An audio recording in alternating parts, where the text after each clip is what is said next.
Elendim men boydak emesmin, kaldı eleskün artta bari. Elendim men gajap ömerim, tasıp köңерім şattanadı.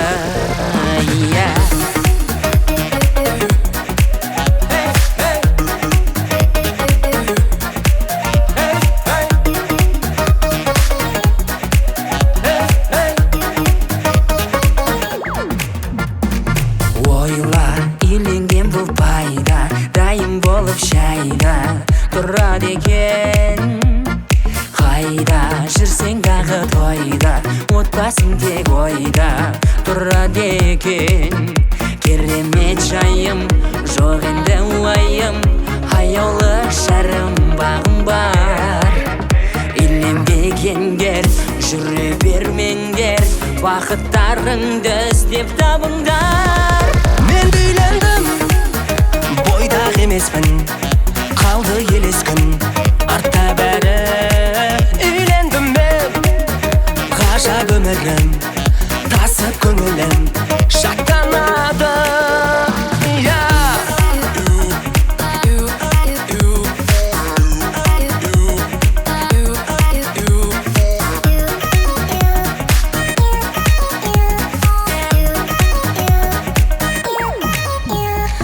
Таңда бәрін берет алда, ұмтыла бер талма арманыңа.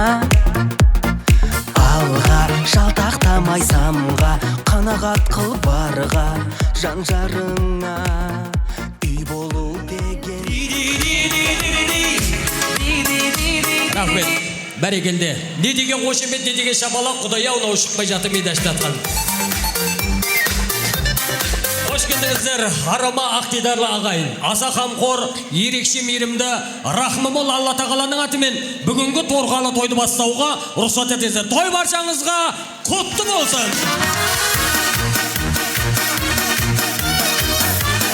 Ал, ендеше қош келдіңіздер. Келген қадамдарыңыз арасында осындай қуаныш, осында отырған баршаңызға жұғысты болсын.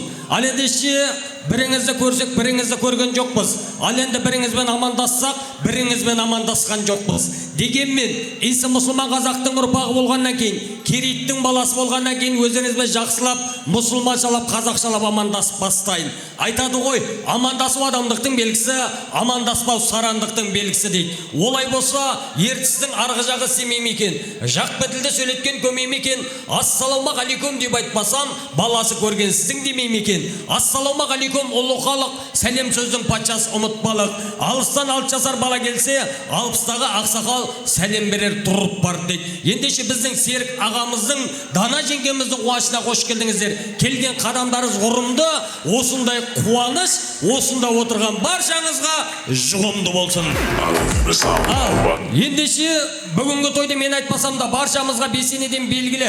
Біздің Сәкең Серік бастап, Дана жеңгем қоштап, алысқа ат жіберіп, жақынға қат жіберіп, жанына жақын жандардың баршасын жиып, Сарыарқаның даласында, Теміртаудай қаласында, Голден Плаз мейрамханасында дүбірлеген қуанышты ұлан-асыр той жасап жатыр. Ендеше бүгінгі тойда барса атап айтар болсақ, біздің Бердіғазы ер жетті, мереке бой жетті деп Сәкең Серік жүрегінің түбіндегі жақсы ниетін арнайы өздеріңіздей жақсы адамдармен бөліскелі жатыр. Олай болса арнайы сіздер үшін Серік ағам ақниет қылып ақ дастархан жайды, барындан арында үстел үстіне үйіп төгіп қойды. Ендеше осы мерекелі, берекелі ақ дастарханды бісміллә деп аш шақырдық тағайындар. Айтады ғой, сөздің басы бісміллә, бісміллә іс қылма дейді. Ендеше мен енді арнайы, қазыналы қартымызды, Асқардау атамызды ортаға шақырып мазасын алмай-ақ, микрофонды жанына апарып, бүгінгі мерекелі берекелі ақ дастарханды бісміллә деп ашқызған жөн санап отырмыз. Нардай нағашы Сердаш ағамызға микрофонды беріп ақ дастарханды ашқызайын. Бір қол соғып, қошемет ұрып қояйық әдеше. Сердаш ағамызға, Серік ағамыздың нардай нағашы.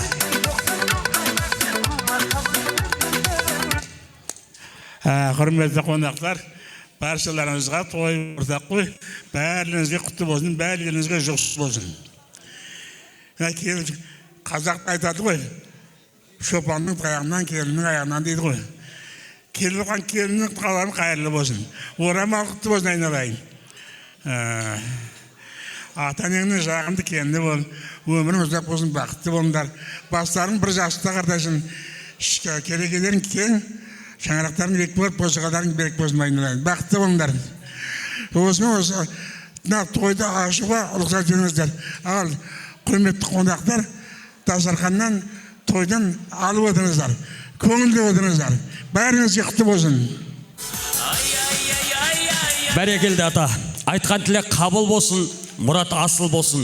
Өміріменің өрлеп, әрқашан орным төр деп, төрден алған орныңыз төр деген тұғырдан еш қашанда төмен болмасын. Ал, олай болса, Сердаш атам әдем ақ тілекті айтып ақ дастарханды ашты.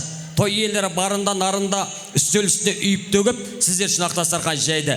Ешқандай ұялудың, қысылудың қажет жоқ. Себебі сіздер үшін жайылған ақ дастархан.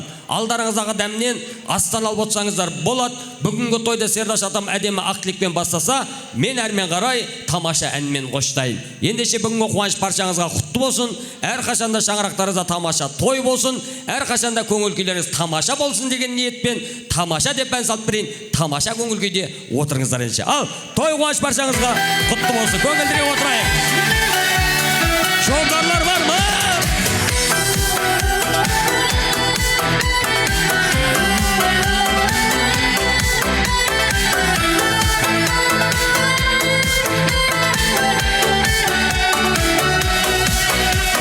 Тамаша тойды мәлмен аңа тұрса, сол кезде жаның дәсем жан отырса, тамаша жексенбі күн көл басында, құлықтан балық аулап бал отырса, тамаша жексенбі күн көл басында, құлықтан балық аулап бал отырса.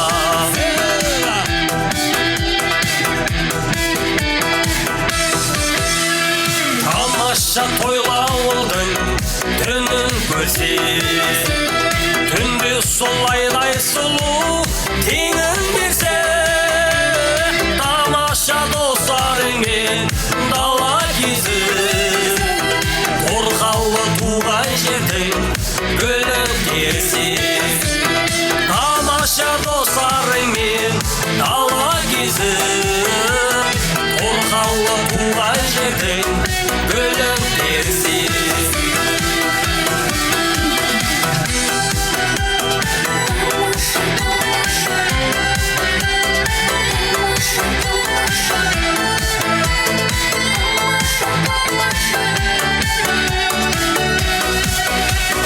Тамаша қырдан қызыл үлкі ауласа, үлкіге құмай қосып қиқулатса, тамаша қанжығындай қандап қайтса, тамаша соның бәрі мүмкін болса, тамаша қанжығындай қандап қайтса, тамаша соның бәрі мүмкін болса,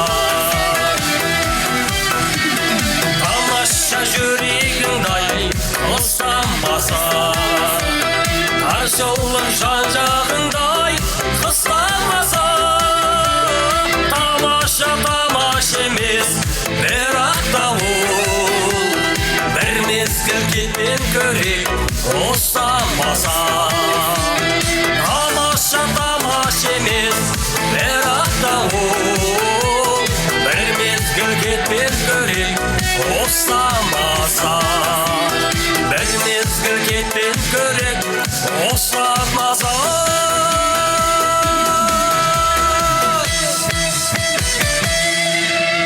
Тамаша, рахмет. Мына бет Алла разы болсын сіздерге. Молодец, мына жақ шапалақ соғып отыр да, мына кісілер танымай отырса ма, бір қол соғып қойып отырып тұра. Бүгін қуанышқа. Былай жасайықшы. Мен енді ортаға сіздерге даладай дастарханын жайып, баладай қуанышын бөлісіп жатқан той иесі Серік ағам мен Дана жеңгем шақырайын, бір қол соғайық енді. Маған қол соқпасадар Сәкенге, Дана жеңгеме қол соғайық. Ей,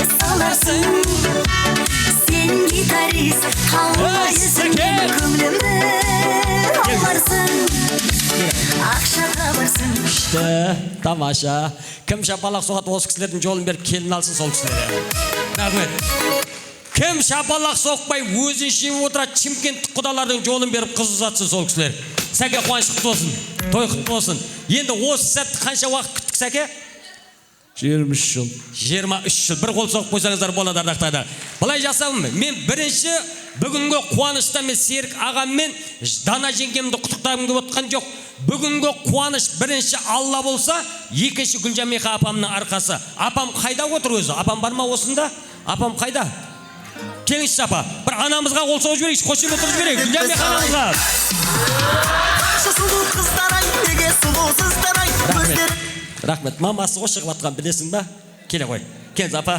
Мына кісіге бір ерекше қол соғамыз ба? Біздің Гүлжамиха апам неге ерекше шақырып жатыр ардақтағандары? Міне Аллахтың қалауымен көз ашып көрген тұңғыш немересі Бердіғазы үйлендіріп жатыр. Қол соғамыз ба? Қошемет тұрамыз ба анамызға? Құтты болсын апа, қуаныш құтты болсын, той құтты болсын. Ташкенбай ағамның көре алмай кеткен қызығын сіз көріңіз, Құдай қаласа. Бірінші немере қоя Бердіғазы, Аллахтың қалауымен. Айтады ғой, елемейді, елеме, қызудару таратады денеңе. Отта ыстық, суда ыстық дейміз ғой, одан ыстық көрендеді немере. Ұл қызыңа көп айтасың өнеге, бал да тәтті, қант та тәтті дейміз ғой, одан тәтті көрендеді немере. Міне Аллахтың қалауымен бүгін Бердіғазының беташар қуанышында осыншама қонақтың басы жинап той жасасақ, Құдай қалап Алла нәсіп етсе, келесі жылы Серік ағамның шаңырағына іңгілаған шекес тосықтай ұл немесе инабатты қыз келіп бесік тойды, бұдан да көп қонақпен Алла той тойлауды нәсіп етсін деп бір қол соғып қошемет тұрып қойсаңыз да бар. Ал, ендеше анашым, той қуаныш құтты болсын Сәке, Дана жеңге той құтты болсын. Жалпы мынандай бір тамадалар бар ғой, келін алып жатқан кісіге қолыңның ұзарып, тіліңнің қысқарғаны құтты болсын дейді. Мен енді Дана жеңгеме әрине қолыңның ұзарғаны құтты болсын деп, тіліңнің емес, тірлігіңнің қысқарғаны құтты болсын деген келеді ардақтағандар. Құтты болсын. Ең бастысы сіздердің елге қараған беттеріңізді қос балапан қол ұстасып жүріп, ешқашанда жерге қаратпасын апа. Ал, олай болса енді Сәке көп тілегі көл деп жатады, 40-тың бірі қыдыр деп жатады. Біріміздің болмаса, біріміздің тілегіміз міндетті түрде қабыл болып жатады. Сондықтан да жүрек жарды ақ тілегіміз ақтарайық, ыстық асымыз дайын болады дегенше. Ал, тағы да бір той құтты болсын, қуаныш құтты болсын. Дайын ба? Ал, ас дайын болып қапты, Сәке. Рұқсат болса, мен енді арнай бүгінгі беташардың, бүгінгі қуанышымыздың, бүгінгі тойымыздың ыстық асын, яғни палауымыз алдырайық, арнай істер үшін дайындаған қабыл алзар. Алып келгендеше арнай істер үшін Golden Plus мейрамханасының атынан. Ағалары елдің ой аман бол, келді беде бой жыршыда, жеңгелерімде бар едай, Құдайда шүкір-ай ойнаған, Бұқтай ай құралған, маржандай тістер ай құралған, Мырза қайнамай келді деп, қалай кедің ай үстімде, шығады алмаған құмардан, жырлашыда қайнамай дегенде, қалайда жиреде жырлады ғай, әзілді де тобай кегенен, әзілдеуші едік ай жеңгемен. Әнелерімде бар едай, сүгір ағамай келді деп, атша қырыбай айлайлап, қарқатқанда менің ай даңқымды. Ақ тілегімізді ақтарайық, жақсы ниетімізді айтайық. Көп тілегі көл деп жатады, 40-тың бірі қыдыр деп жатады. Біріміздің болмаса біріміздің тілегіміз міндетті түрде қабыл болып жатады. Сондықтан да жүректің түбіне жиып келген жақсы тілек болса, ақ ниетпен арқалап келген ақ тілек болса, ақ дастарханның үстінде ақтарайық ардақтайындар. Ал, мен ендеше арнайы қазыналы қарттарымызды ортаға шақырып мазасын алмай, осы кісілердің отырған жерінде жақсы тілекті естігенде жөн санап отырмын. Қожекеңнен бастайтын шығармыз. Ал, Қожеке, қош келдіңіз аға. Өзіңізден әдемі бір ақ тілек болсын айтыңыз. Ассалаумағалейкум, тойшы қауым. Бүгін міне Серіктің отының басында тәкеңнің немересі үйленіп, бір басы екеу болып жатыр. Құтты болсын, той құтты болсын, балалар бақытты болсын, тойларыңыз той қыласын. Әмин. Айтқаныңыз келсін. Ал, Қожекеңе тілек қабыл болсын деп бір қол соғып қояйық, қошемет тұрып қояйық ардақтағандар. Так, кім бар тағы? Бар ма үстелден? Қосыламыз ба қалғанбыз Қожекеңе? Тамаша. Ал. Мына жақтағы Асқартау аталарымыздан, Асқартау әкелерімізден қозбай айтамыз ба, кім бар? Тілек айт. Серік, келін тойларын құтты болсын мына. Гүлекен қайда, Гүлекен? Гүлекен келінің құтты болсын немереген. Осы келінің арақатын көріп, шаршамай шөбіре, немере, сөп-сөп көре бер. Тойларын той қыласын. Әмин, айтқаныңыз келсе. Кім бар тағы? Айтатын кісілер бар ма? Қалғанымыз қосыламыз ба? Айтасыздар маға? Ал, олай болса мен енді келіп жатқан мерекеде келінге осындай бір ақжаулықты аналарымыздың жасын жолын берсін деп, ал енді бұл кісілердің көрген бейнетін емес, бұл кісілердің көрген рахат, зейнетін берсін деп. Қайырлы күн, тойшыл қауым. Міне бүгінгі біздің жиналып отқан себебіміз менің бауырларымның отбасында үлкен қуаныш той болып отыр. Бір баласының басы екеу болып, қуанышты ақ түйенің қарны жарылып отыр. Гүлжамиха, енді Тәкеннің көрмей кеткен қызығының барлығын өзің көр. Балдарың бақытты болсын, үйіңде үнемі той болсын, біз соған тілектеспіз. Тойларың той қыласын. Келініміз әдепті, ибалы, инабатты, үлкенге құрмет, кішіге ізет көрсететін абыройлы, сыйлы келіннің бірі болсын. Той қыласын. Құдағай, тойыңыз құтты болсын. Серік, Дана, міне тойларың тойғаласып, кілең ғана балапандарыңның тойында жүріңдер. Әрқашан үйлеріңде той болсын, дендерің сау, отбасыларың аман, еліміз тыныш, халқымыз аман болсын. Тағым бар. Болды ма? Көңілдеріңіз толды ма? Ал, енді екінші үстелге өтейін. Мына жақта отқан ақжаулықты аналарымыздан, қазыналы қарттарымыздан, ақсамайлы аналарымыздан әдем ақ-тілек. Ал, әжеме ма? Ал, әже, қош келдіңіз, өзіңізден бір тілек болсын енді балдарға деген айта қойыңыз. Ал.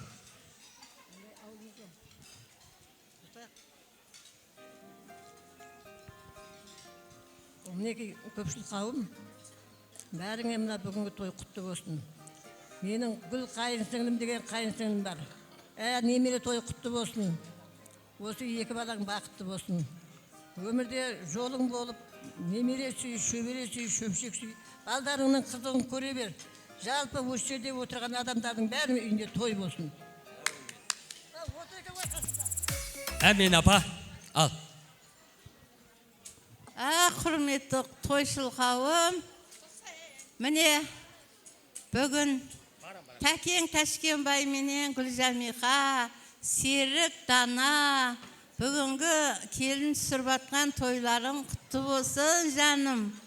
Тәкен өмірден ертерек өтіп кеткенмен, орында бар оңалар деген міне немерелерінің тойы басталып жатыр. Үйленіп жатқан жастар Бердіғазы мен Мереке бақытты болсын, өбірлі шүбірлі, жусандай түбірлі болсын.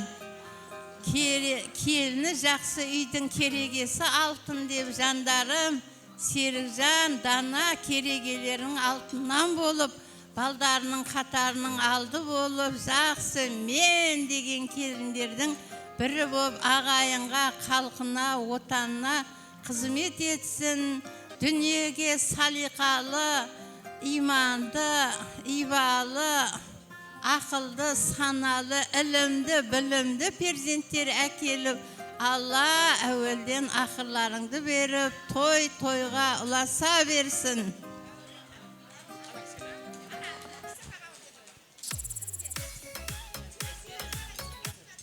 Саламатсыздар ма, тойшыл қауым?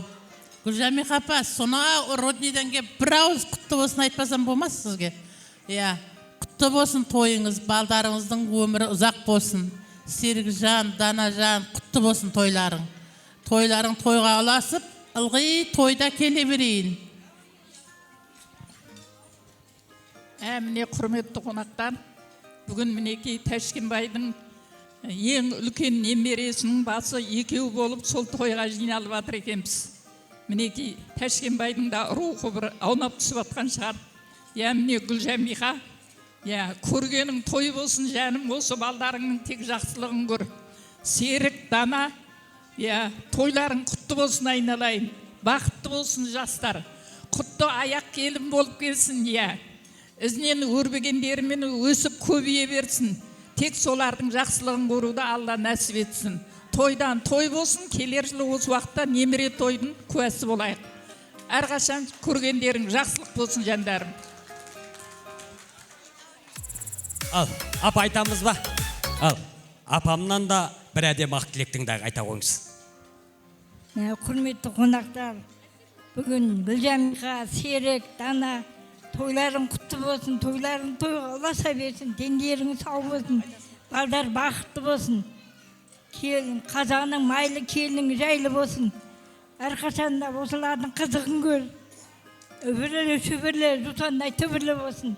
Дендері сау болсын. Келіннің алды болына мереке, келіннің алды болына көз сүйеді, арты болына сөз ереді. Ортасы бол, ел сүйеді. Ел сүйетін келін бол. Тамаша. Жылап айтқан тілекке бір қол соқсаңыздар ғой, шіркін, бір қол соғайық, қошемет тұрайық. Қуаныштың көз жасы ғой, әрине. Ал, енді Жұман жақтан ба? Ал, мен сіздерді басқарғанмен Гүлжамия қапам мені басқарып жүр. Ана кісіге бір, ана кісіге бір. Ал, апау, өзіңізден бір тілек болсын деп. Осы құдағай қой. Ал. Дана, Серік, той құтты болсын. Мына екі жас бақытты болсын, екі жақ ауызбіршілікті болсын. Ата-анасына мейірімді болып, менмін деген семья болып бақытты болсын. Осы жерде отырған құда-құдағайлар, құдашалар, барлықтарыңызға той құтты болсын. Тойларың тойға ұласа берсін.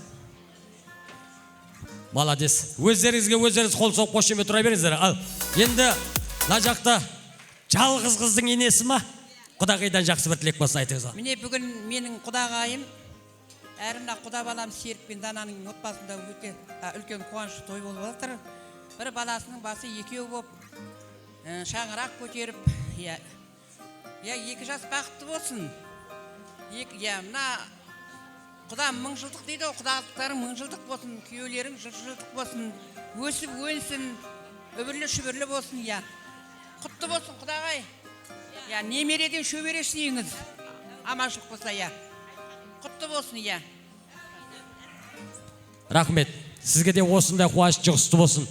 Ал, олай болса, Сәке, 77-лерден де бір кісі сөйлесін, сосын бет ашарды бастай рұқсат болса, Ал, арнайы қонақтар, мына бүгін біздің Серік жорамыз Данамен келін түсіріп, қуаныш үлкен ақ түйенің қарнын жарылған күн ғой бүгін.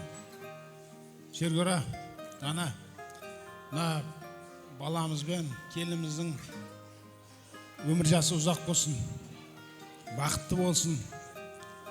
Өмірде не арман, ниет қамыса, сол ниеттеріне жетсін. Гүлжамия қапа, Гүлжамия қа мен бөлем ғой. Немере келіңіз құтты болсын. Деніңіз сау болсын. Осындай тойларда, қуаныштарда әрқашан жарқырап жүре беріңіз. Енді Серік жорамыз осындай Сараннан келіп, осындай Теміртаудың төрінде халық жинап, осындай той жасап жатыр ғой. Сол Серік жорама кішкентай бір арнауым бар еді. Құрметті Серік Ташкенбайұлы, Дана Бергенше қызы, сіздерді ұлымыз Бердіғазы мен келініміз Мерекенің бүгінгі бас қосып отау көтерген тоймен сіздердің ата-ананы шын жүректен құттықтаймыз. 1994 жылғы 1994 жылғы ішкі алым мектебінде бастап Жамбыл Жабай мектебінде аяқтаған мектеп бітіруші класстас достар атынан Теміртау қаласы 10-25 жыл деген алғыс хатты шашу азғандай тойға шашуымыз бар. Серік жорамыз бен Дана жорамызға кішкентай шашуымыз бар. Соны табыстаймыз. Рахмет. Былай жасайықшы. барлығымыз назарымыз бері аударайық. Қуана білгенге құт қонат, бағалай білгенге бақ қонат. Серік ағамыздың сыныптастарының атынан міне бір конверт полный ақша. Тамаша, Сәке, арнайы достарыңыздың атынан. Енді бұл кісілер тап ұйыстып ақша келетін білгенде дастарханды осы кісілерге ашқызып алатын болмаған. Ал, қуаныштарыңызды қайтса апарып табыстасаңыздар болады. Және де Серік пен Данаға мынандай әдемі алғыс хатын арнап келіпті ендеше. Естелік болсын деген ниетпен. Сәке, апарып тапсаңыздар ендеше. Қол соғайық, қошын отырайық достарына. Күзде жулап алған, шанамен қысқа барған, сол бір кездер ай. Ешкімнің көрмей қиянатын, жүректен ғана сүй алатын, сүйемін деуге ұялатын, мөлдір көздер ай. Стоп, рахмет, Алла разы болсын. 77-лерден жартысы қайықта, Сәке? Ана жоқ кісілердің атынан да мана сыйлық.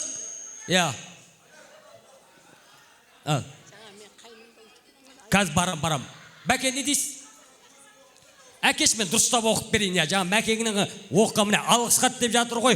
Құрметті Серік Ташкенбайұлы, және де біздің Дана Берче қызы дейді. Сіздерді ұлымыз Бердіғазы мен келініміз Мерекенің бүгінгі бас қосып отау көтерген бақыт тойымен сіздердің ата ене атануларыңызбен шын жүректен құттықтаймыз дейді.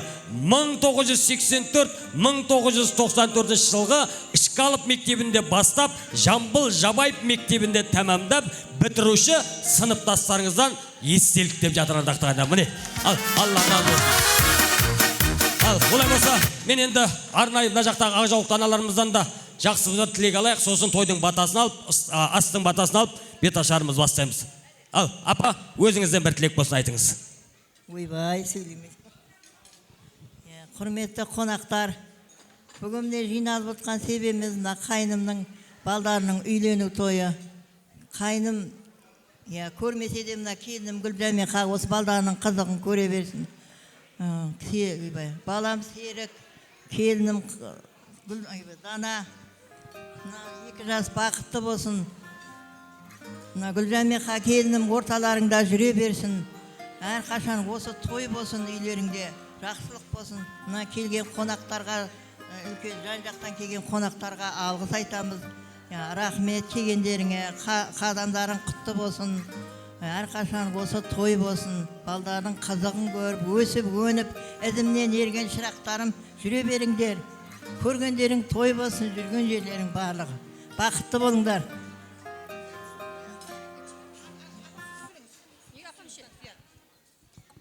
Құрметті тойға жиылған қауым, міне бүгін ұлан асыр той болып жатыр. Қайным мен Дана келінім ақ түйенің қарны жарылып, келін түсіріп отыр. Келін құтты болсын, абысыныма құтты болсын айтамын. Осы балдардың қызығын қызықтап, ата-анасы, әжесі жүре берсін. Келер жылы шілдехана бесік тойға басымыз құралсын. Балдардың бақыты баянды болсын, тойларыңыз той қыласын.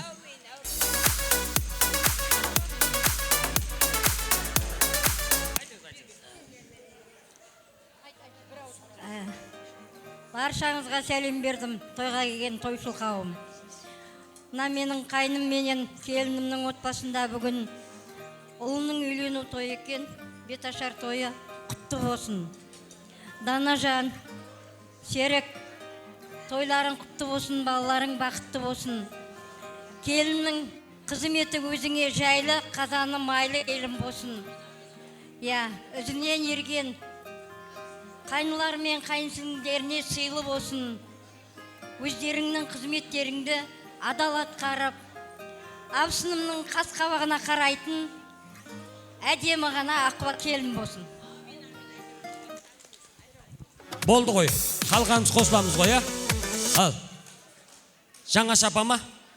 Жаңа шапам сөйлесін, сосын бата алып, бет ашарымыз бастаймыз. Жаңа шапа сөйлесін, қалғанымыз қосылайық. Қалғамыз үлкен тойда сөйлейміз, Құдай қаласа. Айтыңыз, апа. Мені жиналған қауым, бүгін мен қайынсіңнің үйінде немере той болып жатыр екен. Бекеш немере тойың құтты болсын. Балдар бақытты болсын, келген келін қадамы құтты болсын. Ата-анасына мейірімді ұл мен келін болсын. Тойың той қыласын. Әмин. Айтқаныңыз келсін. Енді сіздер ренжімейтін шығарсыздар, иә? Тілек бір, жүрек бір ғой, тілектеріңіз қабыл болсын. Енді Гүлжамиха апамның өтініші бойынша менің қақаң, қайыным бір тілек айтсын, сосын Алпысбай ағам бата, палаудың батасын берсін деп жатыр. Қырықбай ағам. Ассалаумағалейкум, тойшыл қауым. Гүлеке, немере келін құтты болсын. Осы келіндердің арқасында күліп ойнап жүре бер. Серік, Дана, құтты болсын балдарым. Дендеріңіз сау болсын, балдар бақытты болсын. Бар ма тағы тілек айтатын кісілер ат айтамыз ба? Тойға жиналған қауым, барлықтарыңызға мінекей әніміздің, келініміздің тойы жұғысты болсын, құтты болсын. Барлықтарыңызда да осындай тойға жеткізсін Алла. Мінекей Тәшкенбай ағамыздың өзі болмаса да көзі бар, міне баласы Екібастан алғашқы немересі үйленіп, соның қуанышына бас қосып жатырмыз. Осы қуаныштары ұзағынан болсын балалардың. Осы немересінің шөберелі болған, тіпті шөпшекті болғанын да көрсін балалары. Тәшкенбай ағам бір аунап түсіп атқан шығар. Барлығыңызға осы той жұғысты болсын, балаларымыз бақытты болсын. Әмин, айтқаныңыз келсін. Ал, енді кішкене сабыр сақтасаңыздар, қалған тілек айта алмаған кісілер ренжімесеңіздер. Мен бүкіліңізді сөйлететінем, дегенмен бүкіл нәрсе уақытқа байланысты ғой.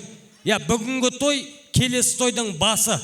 Құдай қалап, бүгінгі тойда тілек айта алмаған кісілер ертең құдалықты айтасыздар. Ал енді құдалықты айта алмаған кісілер үлкен тойда айтасыздар. Үлкен тойда тілек айта алмаған кісілер жақсы ниет жарым ырыс келесі жылы бесік тойда айтасыздар. Алла сол күнге жеткізсін деп бір Алладан тілейік. Ал ендеше мынау ыстық-астың, яғни палауымыздың ақбатасын сұрайық. Сосын келініміз дайын болса, ортамызға шақырып, келіннің бетін ашайық. Алла деп алақан жайып, Бисмиллахир-рахманир-рахим, ыстық-астың ақбатасын әрине Сәкеңнің нардай нағашысы Алпысбай ағам ақбата береді деп жатыр. Ал, әлеке, өзіңізден бір бата болсын. Әмин. Ассалаумағалейкум, құрметті қалайық. Серік, Гүлжамиха апа, тойларыңыз той қыласын, құтты болсын, балдар бақытты болсын. Бисмиллахир-рахманир-рахим. Мен батамды берейін, үстем болсын мерейін. Әрқашанда сіздерге қуаныш тойға келейін. Бақ қарасын, қыдырдарсын, дастархандарың берекелі болып, әрдайым тойдан айырылмасын. Әумин Аллаху акбар, балдар бақытты болсын. Әмин.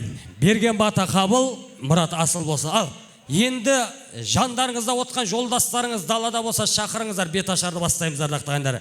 Енді бүгінгі тойдың басты тақырыбы баршамызға бесенеден белгілі ғой. Аттан жығылсақ та салттан жығылмаған қазақтың ұрпағы болғаннан кейін мерекенің әрқашанда жүзі жарық болсын деген ниетпен бетін ашамыз деп жатырмыз ардақтағандар. Келіңіздер, сыртта жүрген барша қонақтар келейік. Жақсы ниетпен жайылған ақ дастарханның басына жайғасып жайланайық. Олай болса мен енді арнайы бүгінгі тойдың жарық жұлдызына айналған, бүгінгі кештің жарық жұлдызына айналған осы әулетке бүгін бала болып келін, бала келін болып келіп жатса, Құдай қалап Алла нәсіп етсе, келесі жылы ана келін атансын деген ниетпен.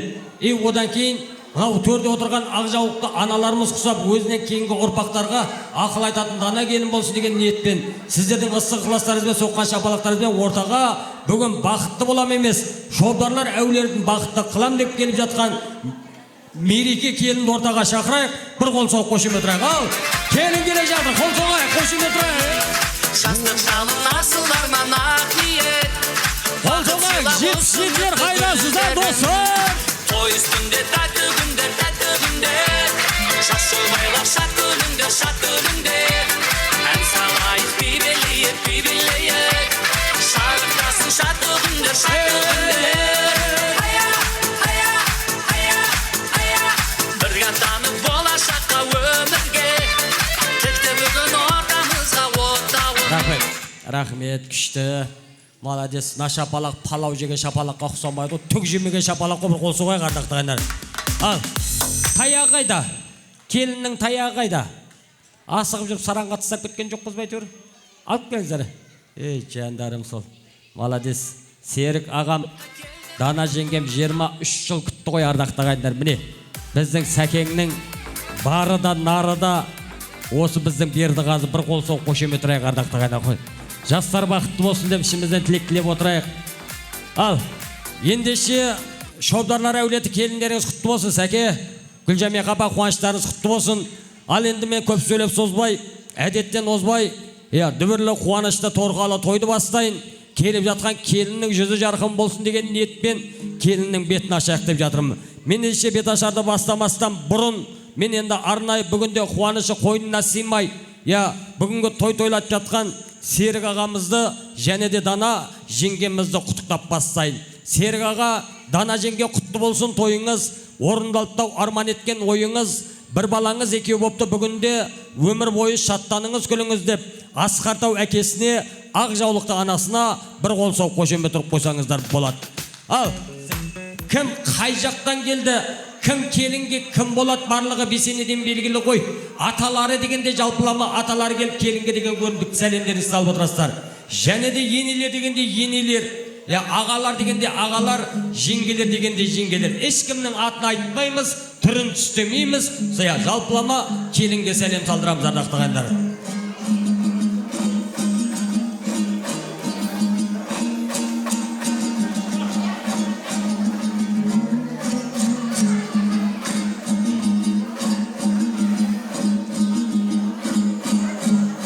Ассалаумағалейкум қайран елім,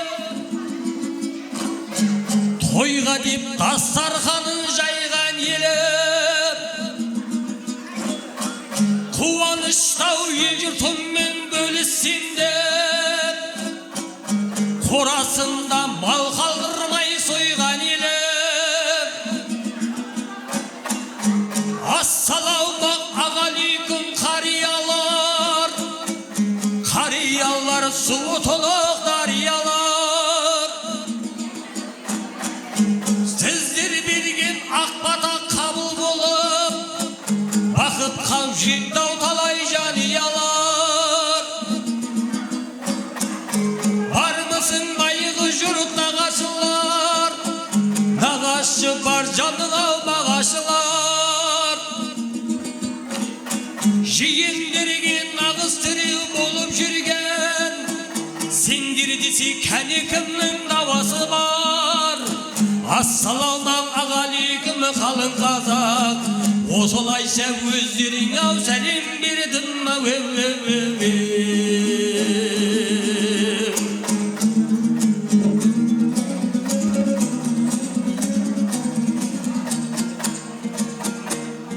Бір беуді шабып беріп отырыңыздар.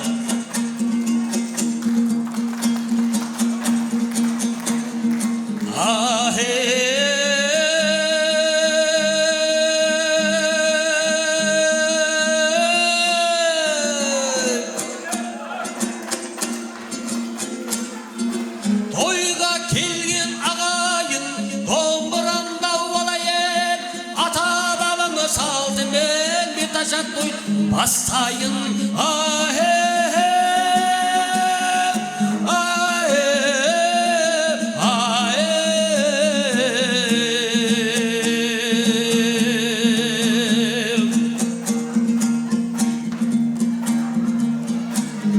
Басадаған ағайын, біргәдің-ау жарайын, бетін ашып келіннің, көріп деген алайын.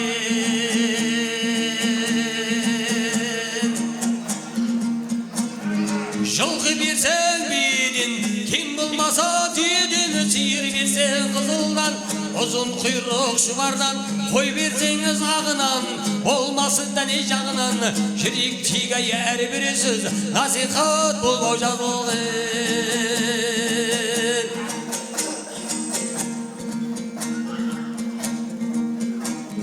Бісміллә деп бастайын, бет ашардан қашпайын, ата бабау дәстүрін,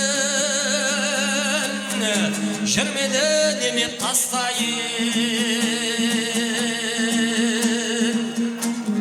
Қазы көзім қиылып, ақ қудай мойнақ еліп, келіп де тұрсын алыстан, келін болып еліп, келбетін қалқам келіп тұр, әлеумет келіп көріп тұр, беткейге бетер байдадал, жақсының сөз ау шегеріп ал, аз өсиет айтайын.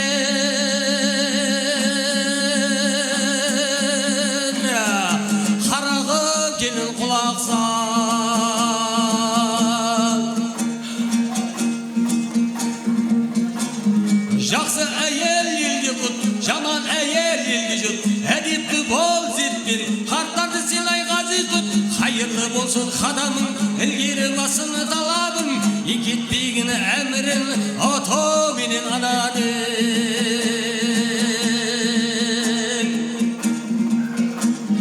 Көп қыдырып көшені, болмасын жылдай табаның, бұлсыз болмай бұлқылдақ, күлі кеш болмасын қылдақ, ерін бұсай ашумен, сөз қайтармай мұңғылдап, төсектен ерің тұрғанша, шайын көрсін бір қылды.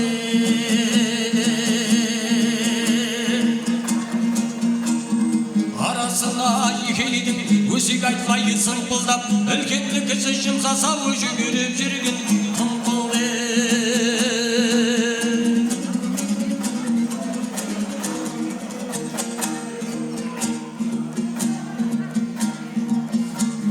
Өбектеп өзау үйірқұл, жас бала кеті қасынау, жақынның бәрін бірдей көр, алалап жақсай жаман деп, қарама кәрі жасына, нағашым қайным жездем деп, әшейін әзіл оқым деп, ойнынау кетпе асылды.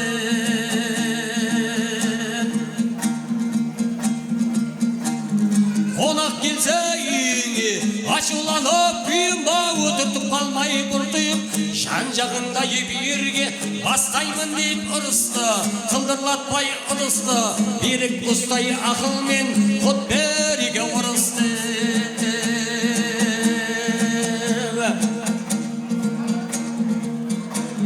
Дастарханда жая біл, дәмінді бір қоя біл, кеңшілік тау үйренде, кеңшілік тайы жоя біл, жүрек тербеп назының, сыйла құрбау әзілін, бәрінен де мол болсын, рухани азығы.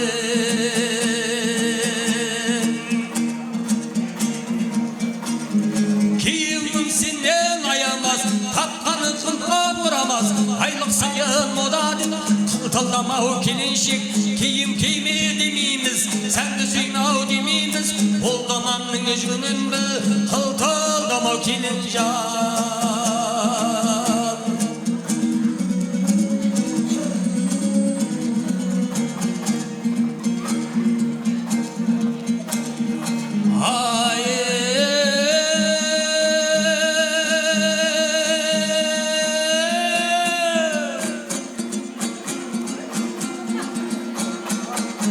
Алине саутыңдаңыз, сізге де өсет айтамыз, жас келіннің енесі, өзіңіз ғой осы егесі, жас келін келді-ау үйіңе, еш нәрсе әпер демеші, өзіңіз құрғаны шаңырақ, босамасы шегесі.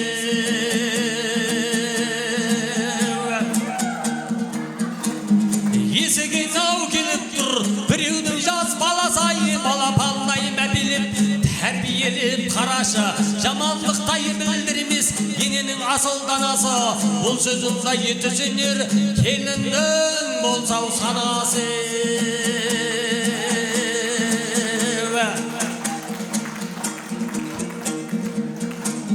Келін келіп тұр, келіп бір үйге еніп тұр, қайын жұртау халқына иіліп сәлем беріп тұр, тойхана іші көп адам, бұл жағын келін көрмей тұр, қайсы алыс кім жақын, бұл жағын келін білмей тұр, шолдарлар ұрпағын бір тіндеп бәрін айтайын, құда жат қалмасын, иіліп сәлем беріп тұр.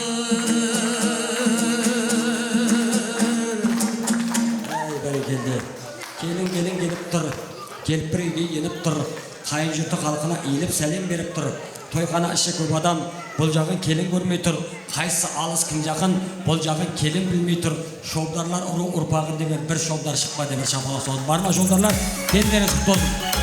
Ал, олай болса мен енді арнайы осында келіп жатқан барша қонақтарға келінге сәлем салдырайын.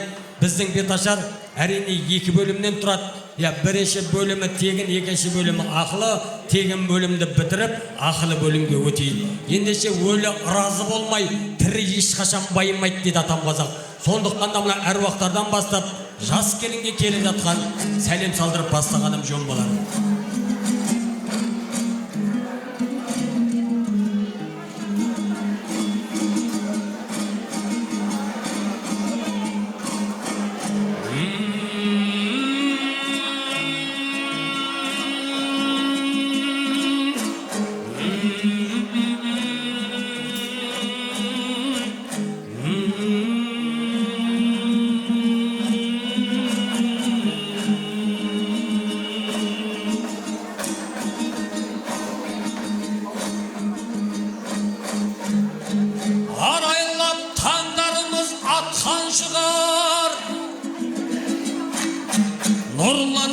күмізді батқан шығар.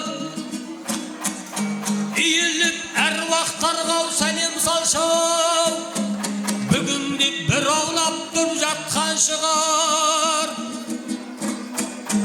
Әруақтар разы болмай байымаймыз деген сөзді ата-бабам айтқан шығар. Иіліп әруақтарға сәлем салшау, біздер дау желеп жебеп жатқан шығар.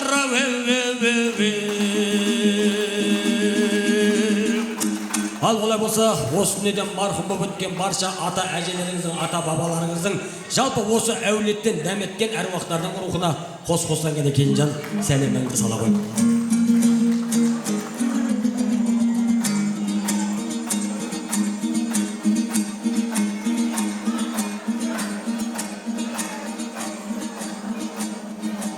Біздің ауыл сұрасқан ел тұрғандай ай, қайына қашмайы сыр жел тұрғандай ай. Өзге ауылдың қарият не қылайын ай, төредей боп төбемде сен тұрғандай ай. Аталарым ай, апаларым ай, қабыл болсын бүгінгі баталарың ай. Аталарым ай, апаларым ай, маған болсын қалекеу шапалағың ем. Ал олай болса, арнайы бүгінгі қуанышқа ортақтасып келіп жатқан қазыналы қарттарымыз, Асқартау аталардың және Ақжалды әжелердің Гүлжамиха әжеміз бастаған барша ата әжелердің құрметіне қос-қосын ғана сәлемді. Ал келіңдер, ата әжелер, жүр! Біздің ауыл сұрасаң бел тұрғандай ай, қайына қашмай сар жел тұрғандай ай. Өзге ауылдың сұлуын не қылайын ай, талшыбықтай бұралып сен тұрғандай ай. Күміс қолын ай, отта тұрған ай, айналай көзіңнен ашып жұмған ай. Шашың сөндір ай, көзің мөлдір ай, көзің жаққан отыңды өзің сөндір ай. Ей, өзіңі сөндір ай. Şap! Şvir! Hay hay tamaşa!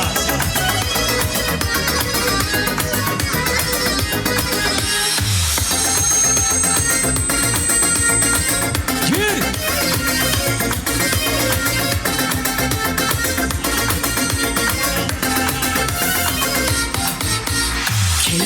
Келмедің не болғаны өзіңе, енді саған сенбеймін, сен алмаймын сөзіңе. Келмедің не болғаны өзіңе, енді саған сенбеймін, сен алмаймын. Бәрекелде, ал осы Ақжаулықты аналарымыздың жолын жасын келіп жатқан мерекеде келінге берсін. Асқартау атамыздың жасын жолын келін алып келіп жатқан Бердіғазға берсін. Ал енді бұл кісілердің көрген бейнетін емес, осы кісілердің көрген рахат зейнетін берсін деп келеді ардақтайдар. Ата әжелеріміз аман болсын. Ал енді құрмет қайнатаң, ал енді құрмет қайнатаң, қайнатаң деген қаятаң, қайнатаңның әрқашан жадырап жырау жайнаған, қайнатаңдау мен бүгін бейлетем және ойнатам. Айналайын тенін жан, айналайын тенін жан, қайнатаңа өзіңе 10 мың бір теңге сайлатам еу. Ал туған қайнатаңы серіктің құрметті ерекше.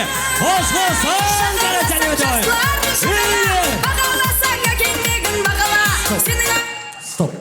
Сонша бақырып, тамақты жыртып, айқайлағанда 10 мың теңге ма сәке? Салсайшы сәке. Серікке қошемет бар ма? 20, 30 мың. 30 мың. 40 мың. 50 мың. 50 мың. 50 мың. Қол соғамыз ба?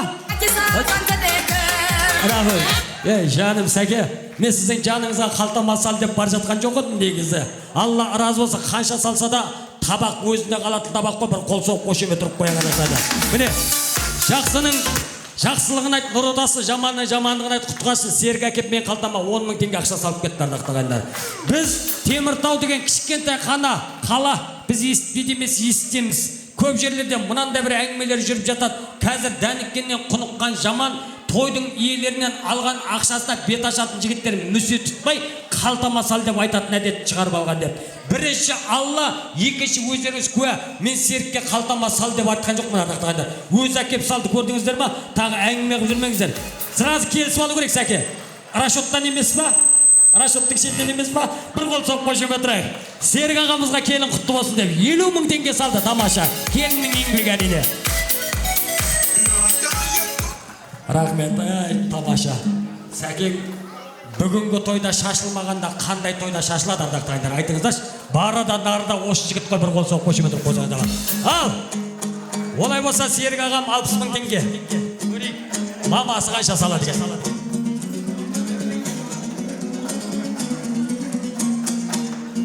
Деу деп қойып отырыңыздар. Қырау шалғаны самайын, қадірі тұтқан ағайын, мынау анаң өсірген жайсаң ұлдың талайын, анаң көрсін әлі де немеренің талайын. Ал олай болса, өзіңіздің туған енеңіз бүгіннен бастап анаңыз десек те болады. Қол соғып қошемет ұрсаңыздар, дана енеңізді құрметте ерекше. Қос-қосан әлі сәлем өтірім. Анаcan oynan bugün toyunda, Tuğan Cengiz'li görüş oyunda. 25-30 мың. Болады, күшті, болады. Жаным, неге жылап жүрсің? Дана, неге жылап жүрсің? Қуаныштың көз жасы бір қол соғайық, қошемет ұрайық ардақтағандар. Бұл кісі 30 000 теңге салды. Қазір мен дәл салдырай берейін десем, 70 000 теңге салып сәкеңнен өтіп кетем ба деп қорқып тұрмын ардақтағандар. Бір қол соғып қошемет ұрып қойып, келін құтты болсын, тастай бат судайсыз. Жыламаңыз. Қуаныштың көз, молодец. Алла разы болсын. Ендігі құрмет нағашы, артық қойғының бағасы, өжен үйленіп жатқанда көрімдікке берері $1000 болар шамасы. Ал олай болса да бір $1000 болмаса да бір 10 000-нан болар деген ниетпен барша нардай нағашылар, түп нағашылар және де сүт нағашылар. Келіңіздер, әулеттің барша нардай нағашылары. Билік-билік, Аналардың бірге туған бауырысың ағашы, Сүйендердің сүйеметтің тауысысың ағашы. Сендер барда жүректерге бұлтып дейдің ағашы, Сендер келіп сүйендердің қуануы қарашы. Жан жүректен бақыт тіле бақытты арладың, Сүйендердің қуанышы жақсы еге жалғадың, Сүйендердің қуанышы жақсы еге жалғадың. Сүйендердің қолдаудан еш нағашылар талмадың, таусылмайтын сарқылмайтын мейірімге арнадың, таусылмайтын сарқылмайтын мейірімдісің нағашы.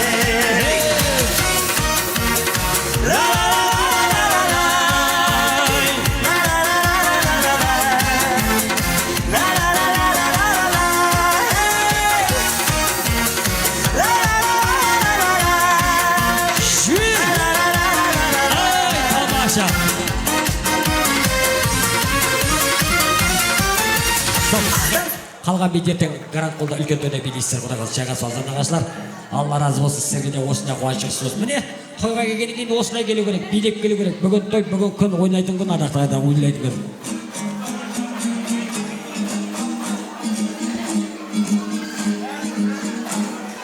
Бауыр десе бүйрегім бұрып тұрады, көзін көрсе көңілім жылып тұрады.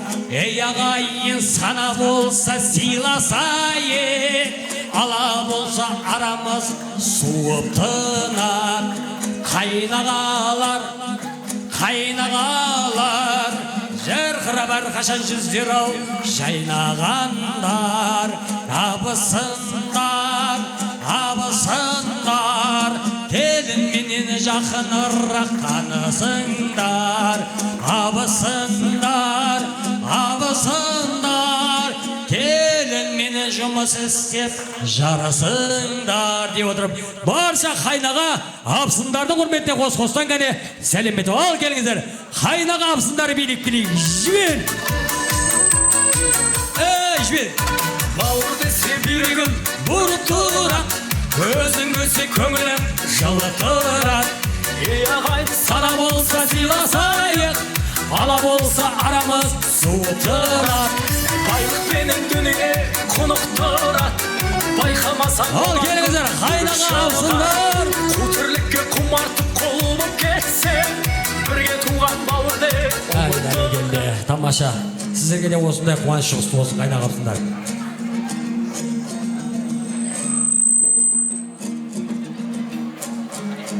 Ендігі құрмет апасы, бұл кісі берер бағасы, өтек жақсылық көздеген апа менен жездеге иеліп келін сәлемет. Не қылғындырып сандаған десеңдер. Ал, әпкелер ау әпкелер, төркінім бар деп келер, жездеміздің тапқанын көрімдікке берем деп, қалталарына томпитып салып келер деп, барша апа жезделердің құрметіне қос-қоссаң әне сәлемет. Ал, жібер апа жезделер, жібер. Үйде. Сен гитарист, қалмай үзімнен көңілімді аларсың. Ақша табарсың, көлік аларсың, сәулеме саларсың. Сен гитарист, қалмай үзімнен көңілімді. Рахмет.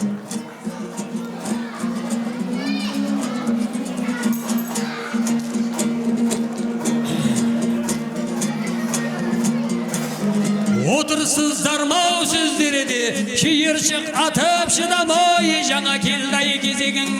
Құда менен құдағи, сол айтылған құда мен құдағиға мені сәлем. Ал әулеттің барша құдай қосқан құда-құдағилары, құдаша құдабалдарының құрметіне де қос-қоссаң әне сәлемет. Ал, келіңіздер құда-құдағилар, билек-билек жел. Сынақтары батты небір махаббаттан қатты көңілі қалады. Туылыр тоқым кестелетіп, жасым 25-тен өтіп барады. Бұл махаббат шаман дұрыс адам болмай қалады. Қаладан іздеп қалаға баруға сіздеп бола. Атына түспесе біздің араға кетуге болады қалаға. Әй далада қаладан іздеп қалаға баруға сіздеп бола. Атына түспесе біздің араға кетуге болады қалаға.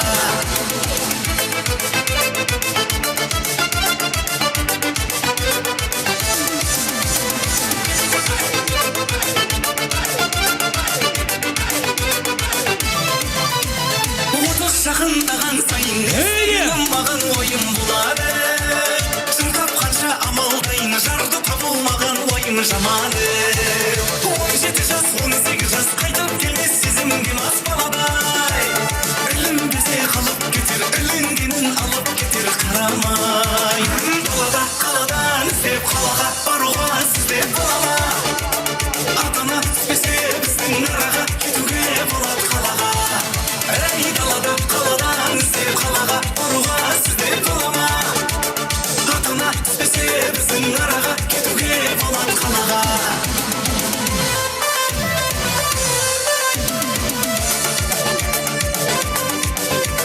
Ай, рахмет, тамаша. Құдалар, құдағайлар, сіздерге де осындай қуаныш жұғысты болсын. Келін алам деп армандап жүрсеңіздер, келін алыңыздар. Қыз ұзатайық деп ниет қылып жүрсеңіздер, қыздарыңыз ұзатыңыздар.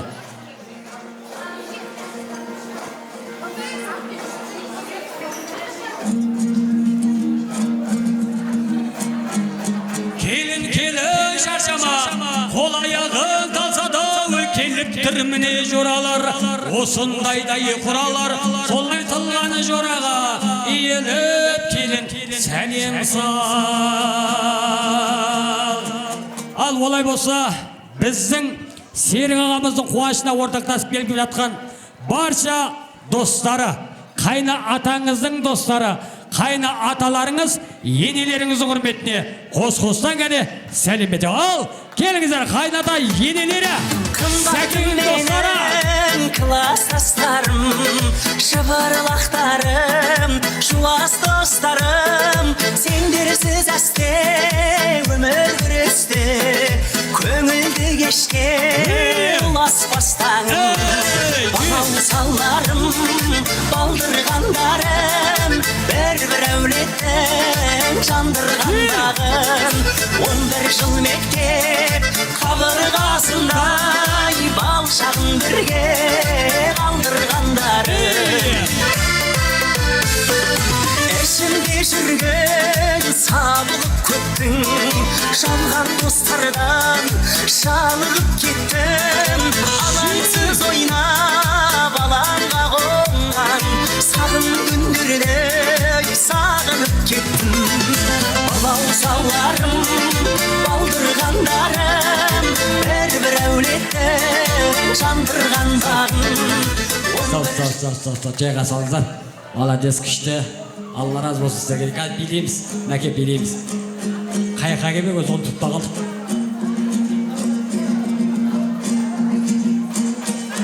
Осындай сенің елің бар, еліңде өзге женің бар, соларға келен сәлемет, оларда таудай көңіл бар, жиендерге келен ер сәлем. Ал жиендерге бір сәлем емес, жиендерге 7-7-ден 77 мәрте келін сәлем сала қой. Ал келіңіздер, әулеттің барша жиендері билеп келейік, жібер майастыра. Сені өзім бейт болатынай дейсің бе жаным, жүрегім қаламай өзгелермендей. Жаным Айтуар аға, сіз келгеніңізде үлкен абырой болып қой, жиендерден Айтуардың біреу шықты, бір қол соқ қошеме тұрып қоя қардақтайында. Міне молодец. Алла разы болсын жиендерге. Тамаша. Және де жиендерге қосып енді бұл кісілерді бөліп жармай, арнайы бөлелерге де 5-5-тен 25 мәрте келін сәлем салып қой. Серік ағамның бөлелері болса, Дана жеңгемнің бөлелері болса, және де біздің Бердіғазының бөлелері, Тәшкенбай ағамның, Гүлжамиқа апамның барша бөлелері билеп келейік асабаның қалағына. Ал, келіңіздер, бөлелер! Жүрек Ақтау қаласы, Ақтауда менің досым бар, сыйласып тапқан жалғасым, маңғазмақ саудаласы, Ақтаудың нардай баласы, жүрек. Рахмет.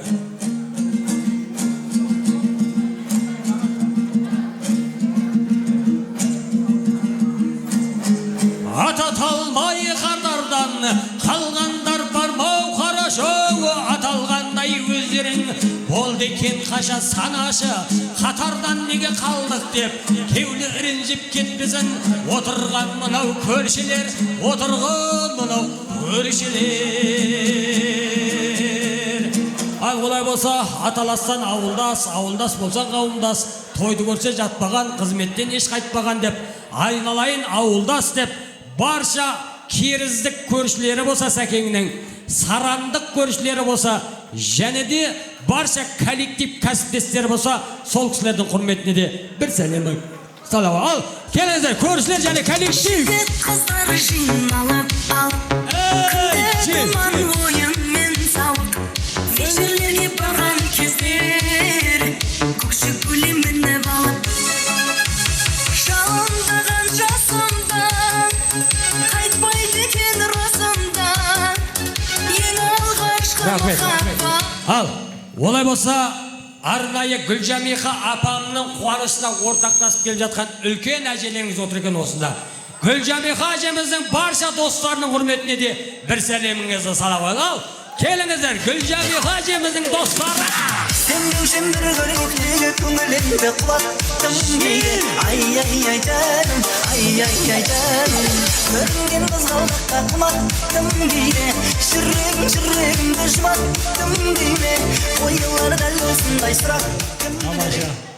Бұл кісілердің барлығы аталарымыз аттандырып жіберген кісілер ғой, бір қол соқ қошеме тұрып қозғалдар болады. Аталарымыз жоқ, толқа апаларымыз, әжелерімізге тағы да бір сәлеміңізді сала қойыңыз келінжан. Бәрекелді, Алла разы болсын. Алла разы болсын сіздерге.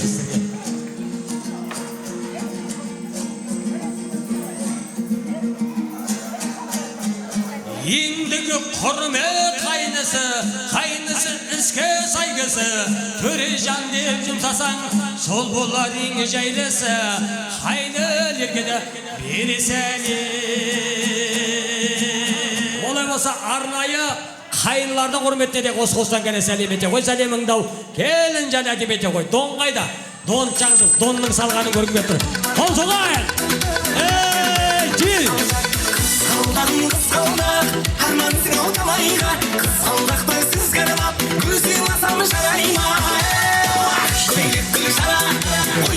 Рахмет, Құдай қаласа осы Донның баласының тойында да төрт көзіміз түгел кездесуді Алла нәсіп етсін деп бір қол соқ қошемет тұрып қояқшы ардақтар. Алла разы болсын, міне тамаша күшті. Ал және де қайынлерге қосып мен ортаға біздің мерекеде келіннің бір топ бикештері. Бір тілмен айтқанда қайын сіңілдерді ортаға шақырайын. Ал келіңіздер қайын сіңілдері, қайынлар және қайын сіңілдер.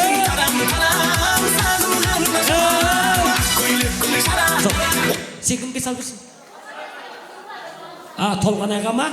Молодец, Алла разы болсын бәсе. Анаға тол салып кетті ғой, ұлына деп отқан ба, қызына салып жатырға бір қол салып қойшы. Қай сіңілдерге тағы да бір сәлемің салау Кенжан.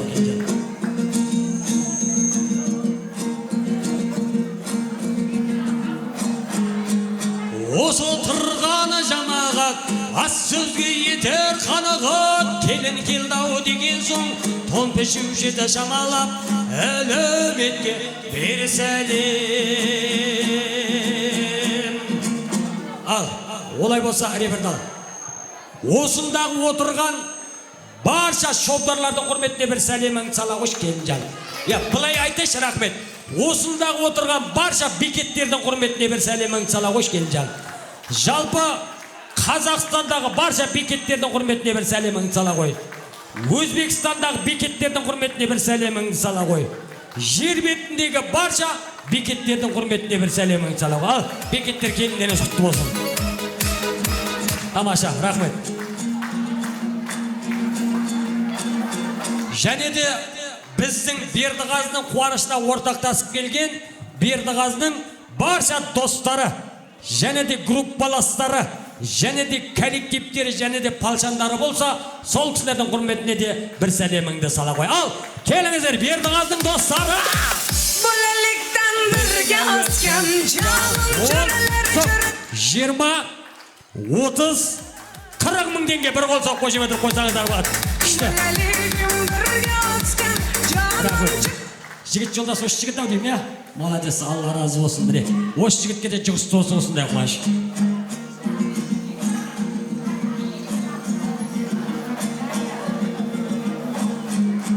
Жолдасыңның талмайтын, таланты бол келін жан, жолдасыңның самғайтын, қанаты бол келін жан, асыл жар бол ақылды, абыройлау келін жан, жақсана бол айтулы, ақыл ойлау келін жан.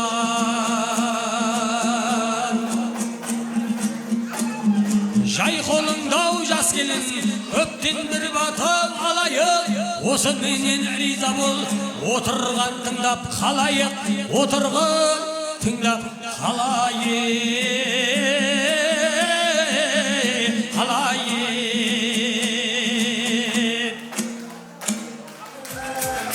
Жазылмаған жырлардың, шертілмеген сырлардың, күрәтсіндей көркемен еді.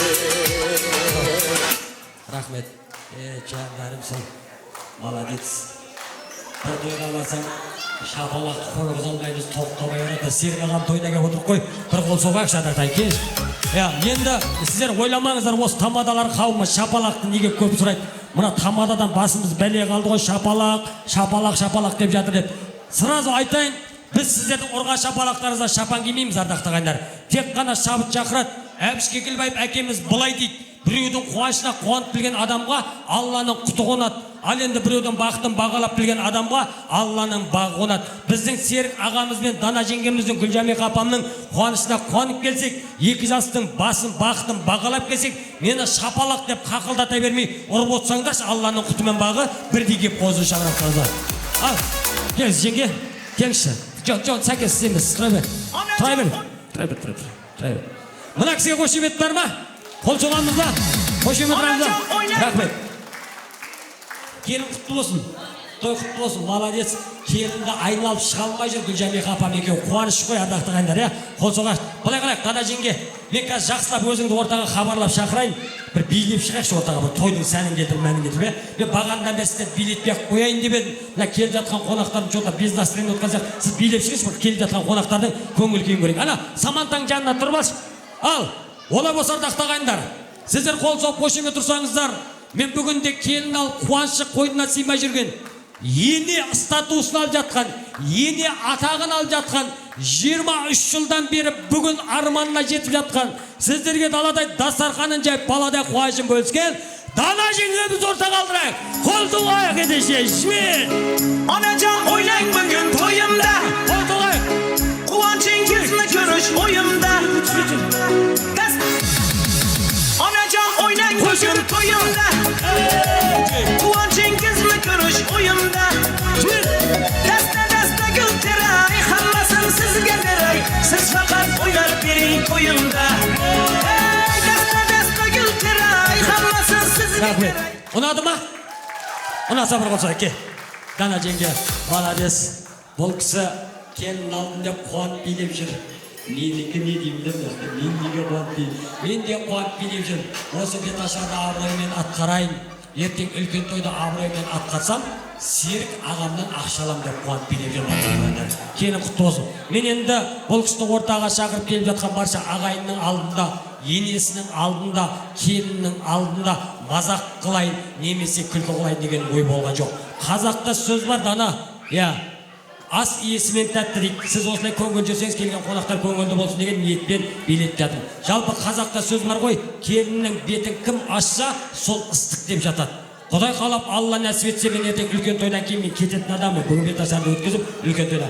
Мынау келіп жатқан қонақ, алыстан келіп жатқан қонақтар әрі кетсе бір жұма жатады. Бір жұмадан кейін ол кісілер де кетеді. Келіннің жанында өмір бақи қалатын өзіңіз ғой. Сондықтан да келіннің бетін өзіңізге ашқызайын. Өзіңіз ашасыз ба, әлде енеңіз аша ма? Қол соғып қошемет тұрайық. Гүлжамиха анамыз немере келіннің бетін ашып, маңдайынан сүйіп, арқасынан қақсын ендеше. Қол соғайық. Келін, ай келін, ақ батаға бай келін, жайнататын қабағын, қайнататын шайнегін. Келін, ай келін, келіндікке сай келін, өзге үйде туалы, өз үйіңе келгенім.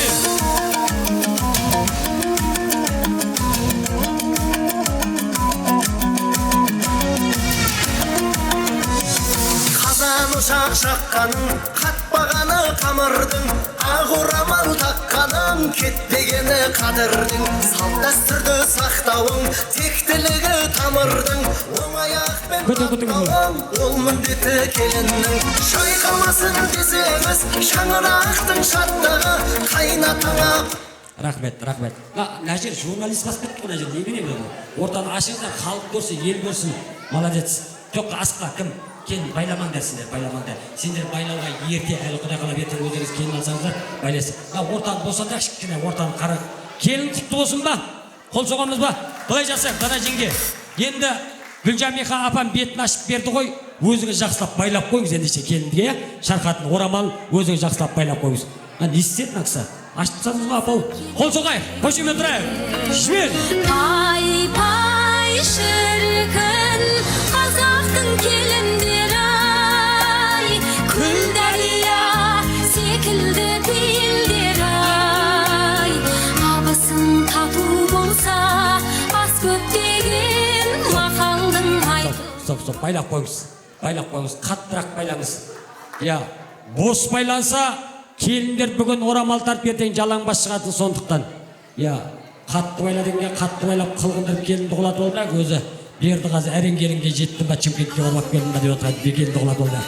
Келін құтты болсын, жолдарлар! Ек болсын, төзі қошып түтін самға парман құсын қызыр келіп қонсын. Стоп. Келші. Дана жеңге, келін болып түскенізге қанша жыл осы әулетке? 25 жыл. 25. Келіп жатқан келінге мен ананың жолын берсін, мынаның жолын берсін демей-ақ қойын. Осы кісінің жолын берсін, шардақтырайындар. Осы әулетке келіп, тастай батып судай сіңсін. Шәке, сіздің шаңырағыңызға 25 жыл емес, 35 жыл, 45 жыл қызмет қылатын келіндердің бірі болсын. Олай болса, сіз мына жаққа тұрып алыңыз. Енді арнайы ардақты ағайындар, мынау алып келіп жатқан сыйлықтарыңыз, алып келіп жатқан көрімдіктеріңіз тойларыңызда қайтсын. Көре алмай отқан кісілер болса қол соқпай қойыңыздар. Міне, бір табақ ақша, келіннің келмей жат тауып жатқан тауып. Мен қарап тұрмаймын, Сәке. Кім қанша салып жатыр санап тұрам. 80 мыңға дейін келдім, ұмытып қалдым, әрмен қарай жаңылысып қалдым. жоқ дегенде 200-ге жақын ақша түсті мына кісіде. Иә, рұқсат болса, осының шетінен 6000 теңге ақша алайыншы. 6000, иә? 2000. Ойламаңыздар, өзіне алады деп. Маған керек емес ақша. Серіктің берген ақшасына Алла берекесін берсе болды. Иә, келін сәлем салса салып, еңкесі еңкет, тұрса тұрат, арнай келінмен бірге қызмет қылған.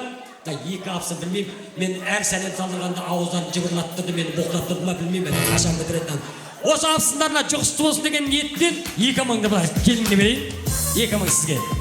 Молодец. 2000 теңгені мына кісіге берейін. Екеуі де апсындар ғой, иә? Екі қадым алдыға шығыздар. Бір қадым жоқ қой, ады келіп жүрейін. Келінжан, осы екі кісінің құрметінде бір сәлемін сала қойшы. Қол соғайық, қойшы метрі. Тағыра біреу. Рахмет. Ал енді сіздер салыңыздар. Сіздер салыңыздар. Әй, сәлем емес, ақша салды отма, ақша салыңыздар. Қазан ошақ жаққаның, қатпағаны қамырдың. Сәлем салбадыр, сәлем не керек? Ақша керек. Ақшаға қызмет қылмайды бекеттен келіндер ардақтағандар. Еңбегін сатпайды, еңбегін бағалайды. Бір қол соқ қошып отырып қойсаңыздар болады. Мен енді мынау қалған 2000 теңгені жаңа таяқ ұстаған жігіт кімнің баласы өзі? Таяқ ұстаған кімдікі? Ініңіздің баласы ма? Аты кім? Жұманның баласы ма? Ке.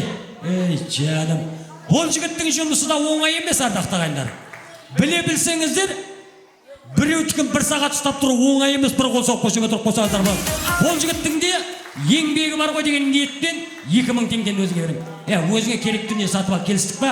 Папаңа берме.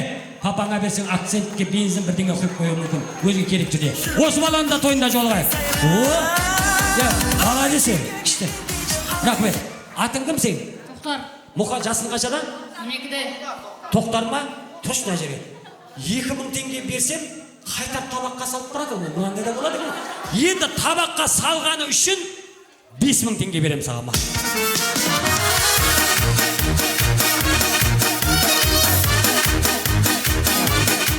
Ана 5000 теңге қайтарып салғанда 10.000 беретінім ше? 5000 қайтарып салғанда 10.000 беретінім. Молодец. Ал, мына қалған ақшаны рахмет қайсыра. Мен данаға бермеймін. Еге, себебі еңбек келіндікі дұрыс па? Әрбіріңізге сәлем салған келін не үшін дана алу керек, бұны айтыңыздар шабдатағандар. Еңбек келіндікі, сондықтан да қалған ақшаны мен мерекеге берейін. Ала ғой мереке. Стоп. Қалың күшті ма? Тамаша ма? Бұны 5 минуттық бақыт дейді. 5 минуттық бақыт. Бердіғаз жұмыс істейді ғой, міндетті түрде ақша тығып береді ертең ол саған. Сол ақшаны аласың, дана деген банкомат бар осы әулетте. Сол дана банкоматқа саласың. Соның бір дәлелі болсын, келмей жатып келіп жатқан табысыңды мен емес, өзің табыстай ғой енеңізге. Қол соқайық, қошемет тұрған Орамал таққаның кетпегені қадірдің, салт дәстүрді сақтауы. Қалай, күшті ма? Гүлжамиқа апа не істейін? Өз алсын ба? Өз алсын дейді. Молодец. Қалжың қой ардақтағандар, осындай тойда қалжыңдаспағанда қайда қалжыңдасам ардақтағандар. Енді кішкене артықтау кетіп жатсам, болмаса бір жақпайтын қылық жасап қойып жатсам, болмаса бір көптеу сөйлеп жіберіп жатсам болсам, бірінші 18 ғалам жаратқан Алланың, екінші осында отырған барша қаракөз қазағымның алдында басымды иіп кешіріңіз. Бір қазақтың баласы жаңылды ғой, кіші жүздің керейттің баласы жаңылды ғой деп кешірің өзбен қарасаңыздар, Алланың өзінің нұры түссін. Жаным, Алланың маған да жұғысты, рахмет. Ал, олай болса, маған да жұғысты болсын, мен де 4-5 жылда келін алам, Құдай қаласа нәсіп етсе, Алла сол күнге жеткізсін. Ау, әмин, иә.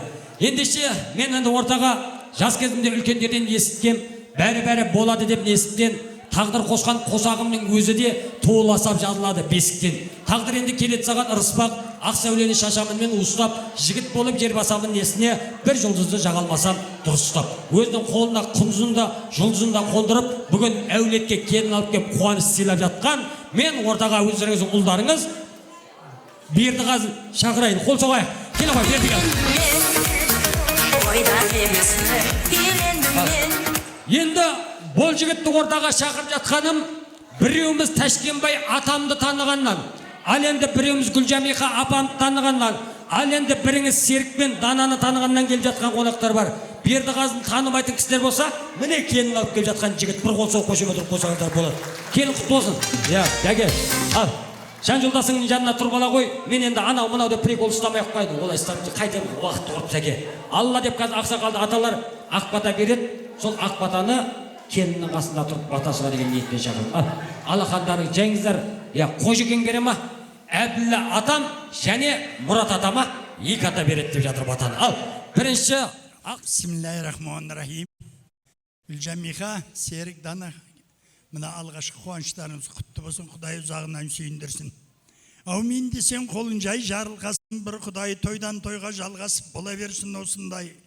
Берейін десе құлына құдіретке бәрі оңай, алдарыңнан ашылар 8-5 кең сарай. Ұл қыздарың ер жетіп, күйеу келін болсын жай.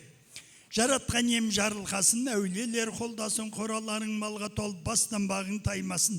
Бастарыңа бақыт берсін, жастарыңа шабыт берсін, ұрпақтарың ер жетіп, ата-анасы қызығын көрсін.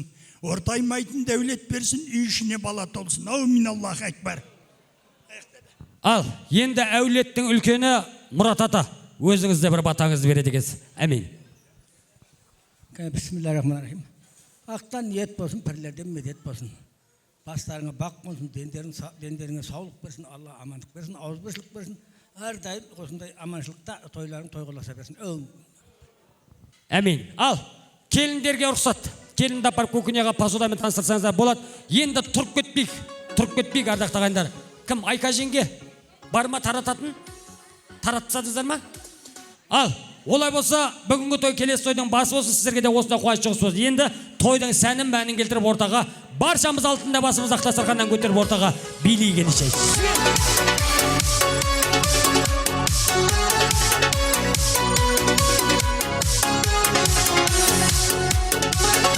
Barında bağala,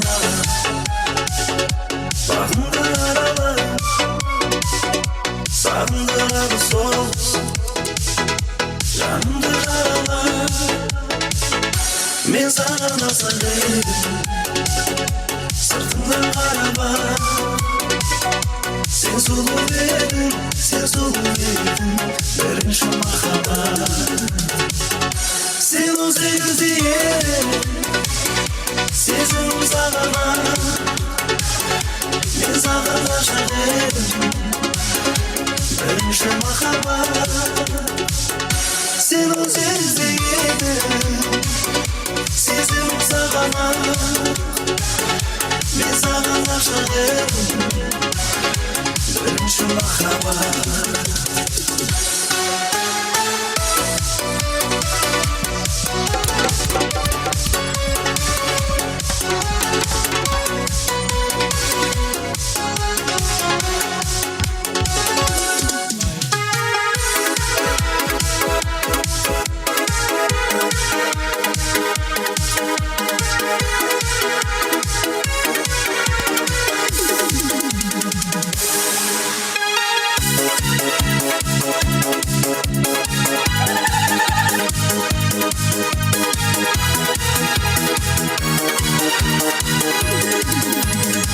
Bir dostum şahırıttı Almatı'da,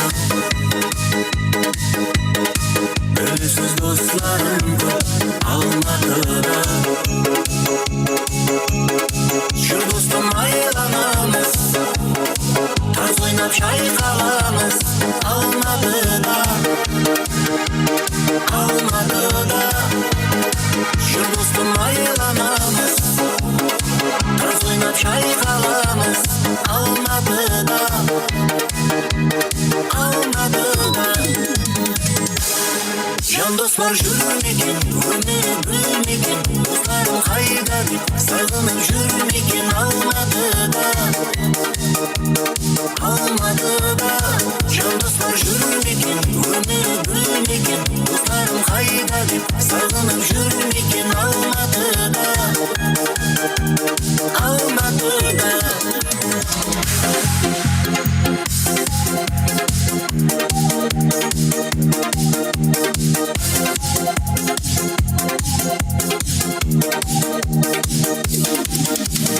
Gül alacak, salça salacak, uyume varacak. Sol gitarist, kalma yüzümün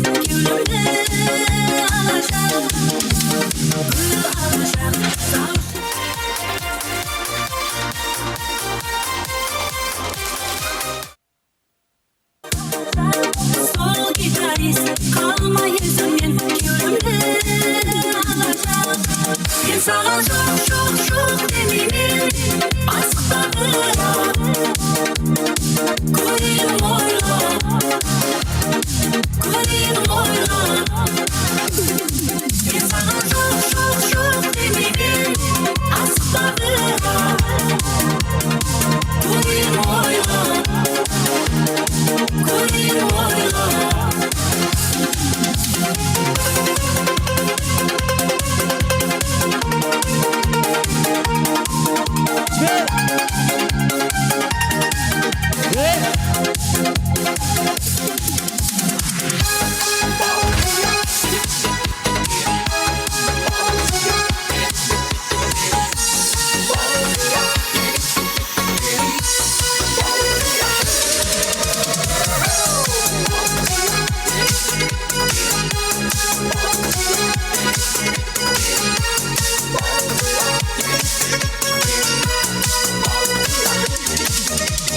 Кездестік сол кешке тойда дедім бірден анамая жүрмейді екен жүрекке айла Құдаша қыз малатая Биліп шықтым ортаға қарай Құдашаға құшақ жая Ей қарындас есімің қалай Қара Гая есімің Балқадиша емес Балқия Құдаша билейікші кел бір партия Бақытты болуыңа мен гарантия Балқия Балқия есімің Балқадиша емес Балқия Құдаша билейікші кел бір партия Бақытты болуыңа мен гарантия Балқия Балқия Балқия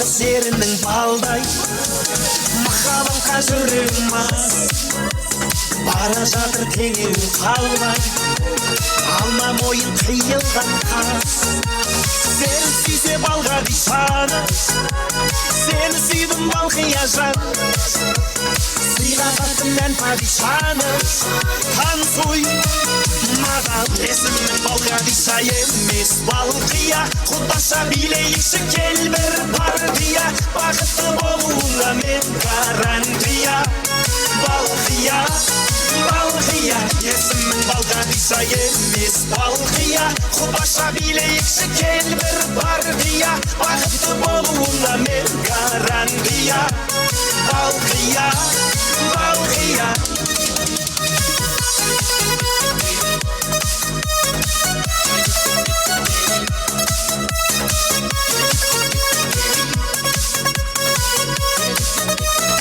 есімің Балқадиша емес Балқия Құдаша билейікші кел бір партия Бақытты болуыңа мен гарантия Балқия Балқия есімің Балқадиша емес Балқия Құдаша билейікші кел бір партия Бақытты болуыңа мен гарантия Балқия Балқия